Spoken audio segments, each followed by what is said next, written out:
कल वाला प्रश्न आपकी समझ में बात आई सुबह? क्या पूछा था?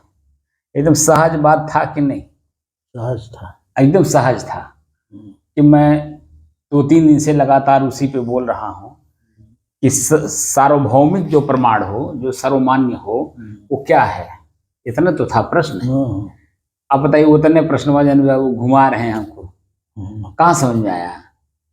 असल में जब बैठते हैं ना, तो मैं जिस चेतना के साथ काम करने और कराने की क्षमता देता हूँ, वो पकड़ ही नहीं पाते हैं।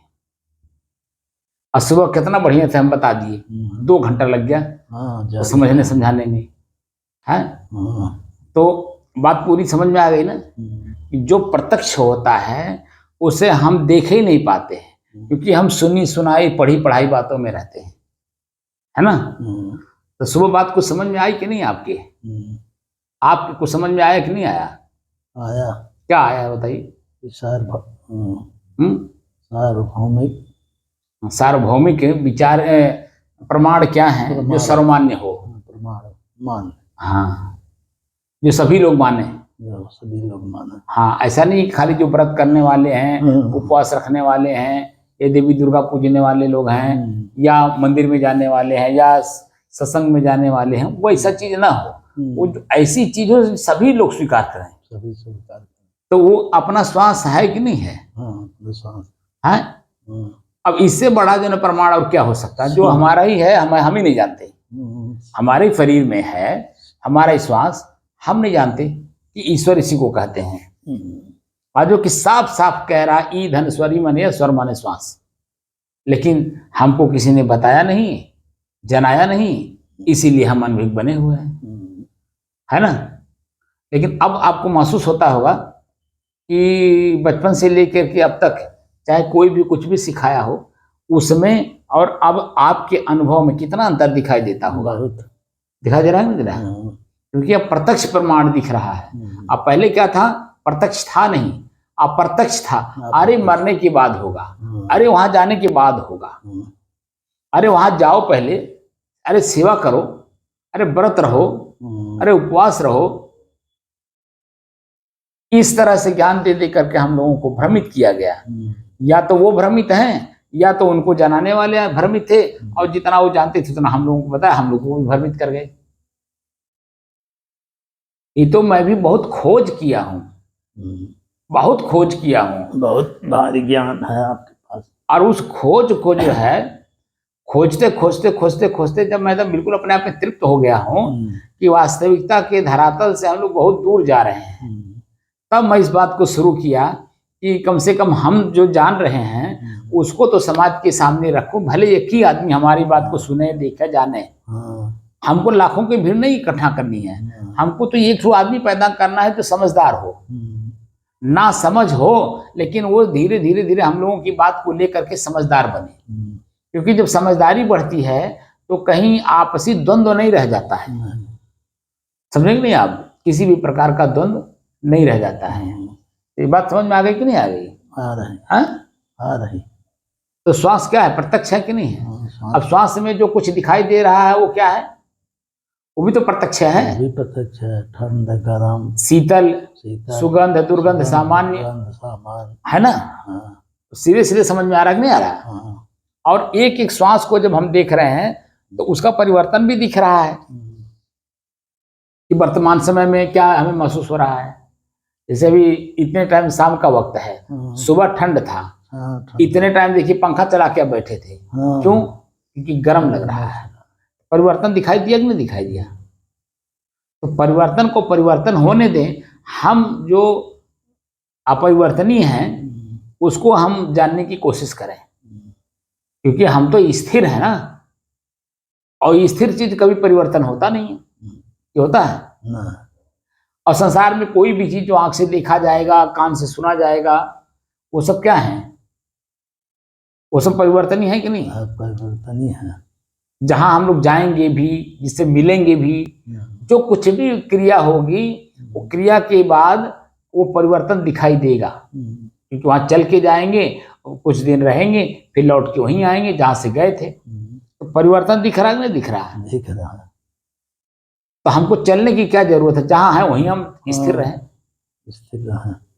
क्योंकि हम स्थिर हैं तो स्थिरता परिवर्तन का अंग होता नहीं है, वो तो अपने आप में खुद एक अंग है क्योंकि वो स्थिर है। बात समझ में आ गई ना कि नहीं आई समझ में? आई।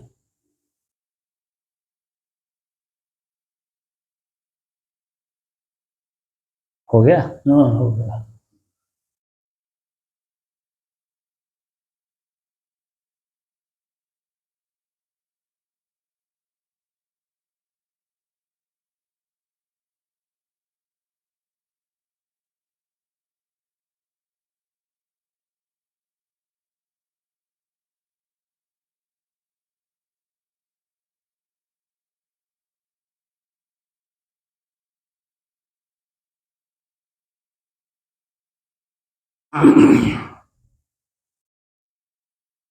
अपने ही चंचल मन को अपने ही बस में करके एकाग्रता, स्थिरता एवं स्वयं अपने आप में शांति का अनुभव करने के बाद स्वयं मैं कौन हूँ को जानने की दृष्टि से साधना करते करते आज 1074 दिन हो गए। तारीख 16 अक्टूबर सन 2024, दिन बुधवार, सायंकाल का समय।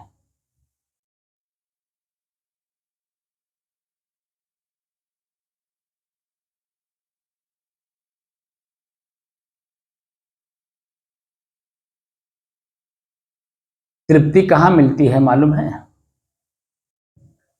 तृप्ति तब मिलती है जब आंख, कान, नाक, जीभ, मन, चित्त, बुद्धि एक सिधाई में हो, स्पष्ट दिखता हो, उसमें तृप्ति होती है। जैसे किसी ने कहा कि फलाने जगह का जो महात्मा हैं वो बहुत अच्छे हैं, आप उनसे मिलने गए, कान ने सुना किसी के द्वारा, लेकिन जब प्रत्यक्ष आप उनसे मिलने गए और वहां मिल करके जो देखेंगे या उनकी बात को सुनेंगे या उनके आश्रम का या उनके इर्द गिर्द का जो वातावरण है उसको जब आप देखेंगे तो वो प्रत्यक्ष माना जाएगा या सुनी सुनाई बात मानी जाएगी? जो देखा, जो प्रत्यक्ष देख रहे हैं। अब उसी के उदाहरण से आपके गांव में मुझे आए कितना दिन हो गया? बहुत दिन हो गए। 16 साल हो गया, ठीक है। 2007 में हम आए थे, 17 साल लगभग हो गया। 16 साल तो पूरा हो गया, 17वां चालू है। इतने के अंतराल में आप अभी हमको लगता है 1-1.5 महीने से आने लगे। उसके पहले मेरे बारे में आपको बहुत कुछ सुने होंगे, बहुत लोग कुछ कहे होंगे, लेकिन उसमें जब आप प्रत्यक्ष मेरे साथ आप बैठ रहे हैं उसमें कितना अंतर है? बहुत अंतर है कि नहीं है? बहुत। अब बता दीजिए, मैं जो शक्ति लेके बैठा हूँ वो शक्ति का यहाँ अगर हम किसी के सामने प्रदर्शन करें तो दुरुपयोग होगा कि नहीं होगा? बोलिए, होगा कि नहीं होगा? मेरा काम है स्वयं अपने आप में शांत रहे, और जो भी मेरे पास लोग बैठे किसी भी तरह के लोग आवे, उनको जो है उनके मन की स्थिति को देखते हुए शांत कराने की विधि बताएं उनको। क्योंकि मैं एक साधु हूँ, तो साधु का काम क्या है? स्वयं भी साधना करे और जो व्यक्ति आपके साथ बैठे उसको साधना की ही बात चर्चा करे, बताना। हमारा यही काम है ना। हमारा काम राजनीतिक बात करना नहीं है, हमारा पारिवारिक बात करना उचित नहीं है, सामाजिक बात करना उचित नहीं है। समाज में रहते हुए मेरा जो अपना अस्तित्व है हम उसको समाज के सामने रखें। हम साधु हैं तो साधु क्यों हैं? साधना करने आए हैं। क्योंकि किसान अगर किसानी नहीं करेगा तो अन्न फसल कैसे पैदा होगा? तो इसका मतलब है कि वो साधनों का प्रयोग कर रहा है। खेत एक साधन है अन्न पैदा करने के लिए, तो खेत के साथ साथ और भी तो साधन है, जैसे खुरपी से लेकर के हल बैल कटाई तक सब कुछ। कटाई भी काटने के लिए हथियार की जरूरत पड़ती है नहीं, उसको हंसुआ बोलते हैं, क्या बोलते हैं? हंसुआ बोलते हैं ना काटने वाली चीज को।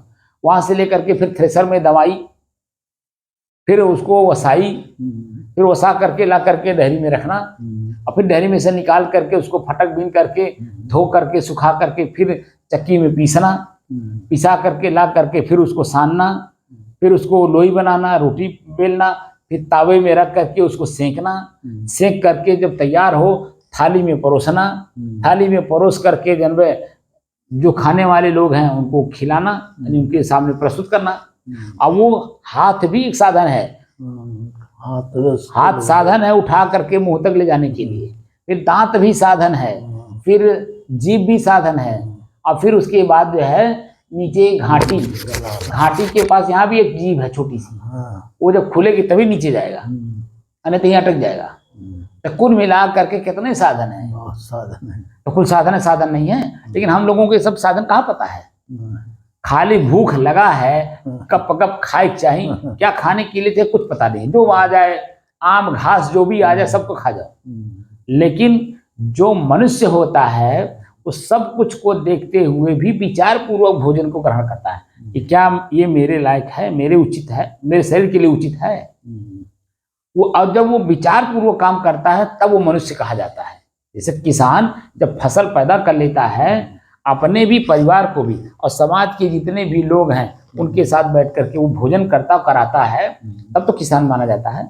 उन किसान के दरवाजे पे आप देखिए भिखमंगा से लेकर के संत तक सभी लोग आकर के मांगते हैं, आते ही जाते हैं, और सबको देता है नहीं देता है, क्योंकि उसके पास है, क्योंकि उससे संपन्न है वो। इसीलिए उसके इर्द गिर्द जब तक देखिए गेहूं कटता है और कट करके जब तक जब वो दवा करके घर में नहीं आ जाता है तब तक तो कोई नहीं आता है, लेकिन जब घर में आ जाता है तो देखिए मांगने वालों की लंबी लाइन लगी रहती है, नहीं कोई न कोई कभी न कभी। तो प्रत्यक्ष प्रमाण में हम जब तक हर चीज को ना देख लें, उसका उपयोग ना कर लें, तब तक हम संतुष्ट होते हैं। पहले बात तो संतुष्ट नहीं होते हैं, और तृप्त होने की बातें छोड़िए। तृप्त कब होते हैं कि अन्न पैदा हो गया और पैदा हो करके मेरी थाली में आ गया, और अभी भी हम तृप्त नहीं है, अभी संतुष्ट हैं, खाली तृप्त नहीं है। तृप्त तब होंगे जब वो पूरी थाली का भोजन मेरे पेट में चला जाए। नहीं तो देखिए कितने जन्म, आप तो किसान हैं, आपको तो सब पता है कि कब कहाँ कौन सी परेशानी आ जाएगी और उसी थाली को छोड़कर उठ के जाना पड़े, कोई पता रखता है। कभी हम एक कवर मुंह में डाले रहते हैं, तब तक कुछ दूसरा परेशानी आ गया, उठ के छोड़ के जाना पड़ता है। कभी कभी आधा भोजन किए रहते हैं, कभी कभी अंतिम वाला जो कौरवा है उसको भी छोड़ के जाना पड़ता है। ऐसा होता है कि नहीं होता है? तो उत्तृप्त हम कहाँ हुए, वो तो संतुष्ट हुए। लेकिन जब पूरा भोजन संतुष्टि पूर्वक अंदर चला जाता है और अपने आप में डकार आ जाता है, खूब बढ़िया डकार आता है, और उसके बाद कहीं जाना नहीं, कुछ नहीं करना, भोजन किए, अब भोजन करके 10 मिनट आधा घंटा हम बिस्तर पर लेट लिए, कितनी तृप्ति मिलती है, उसको बोलते हैं तृप्ति। यानी अपने आप में एकदम संपन्न हो जाना, किसी साधन का प्रयोग नहीं करना हो, समझे ना, न दांत का, न जीभ का, न गला का, ना ही हाथ का, ना ही जानवर की कुटाई पिसाई की जरूरत है, कुछ नहीं करना। अब खाली भोजन पेट में गया और थोड़े देर के लिए रिलैक्स हो गए, उसको नींद कहते हैं, नींद ले लिए तो वो अपने आप ही तृप्त हो गए, क्योंकि भोजन पचेगा, रस बनेगा, खून बनेगा, खून बन करके फिर बीज बनेगा, शरीर को हमारे ताकत देगा, हमारा शरीर फिर गेना की तरह उछलेगा। बात समझ गए कि नहीं? तो हर काम को करने की क्षमता हमारे शरीर में आ जाती है। ऐसे ही हम जो साधक लोग हैं, साधक किसान की ही तरह है। जब तक वो अपने आप को ना जान ले कि मैं यही हूँ, उसमें कन्फर्म ना हो जाए, तब तक उसको चलते रहना पड़ता है, साधन का प्रयोग करते रहना पड़ता है। तो मैं वही बता रहा हूँ कि प्रत्यक्ष प्रमाण क्या है, जिससे हम अपने आप को जान सकें। बात समझे ना? तो प्रत्यक्ष प्रमाण क्या है? हमारा श्वास ही हमारे साथ है। अब श्वास मेरे से अलग है, मैं अलग हूँ, ये एहसास यही कराता है, श्वास ही है, क्योंकि यही मेरे शरीर से और मेरे से जो जोड़ने का काम करता है वो श्वास ही है।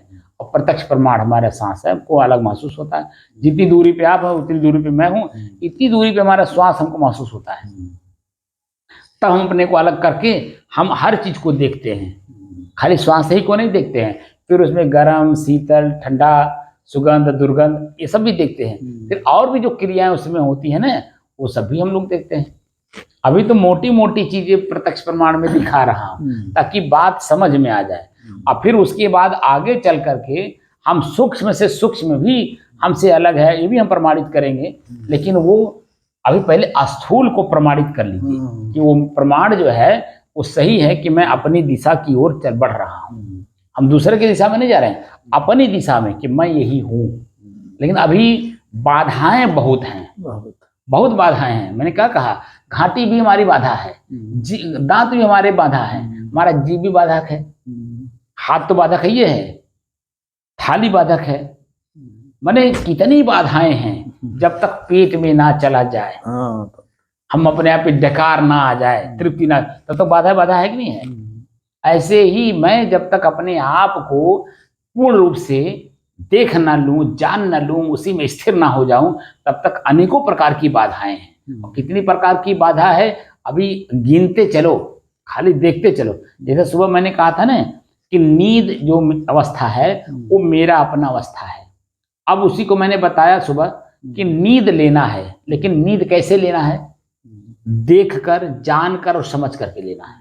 तो नींद भी समझ में आएगा कि कितनी प्रकार की नींद होती है।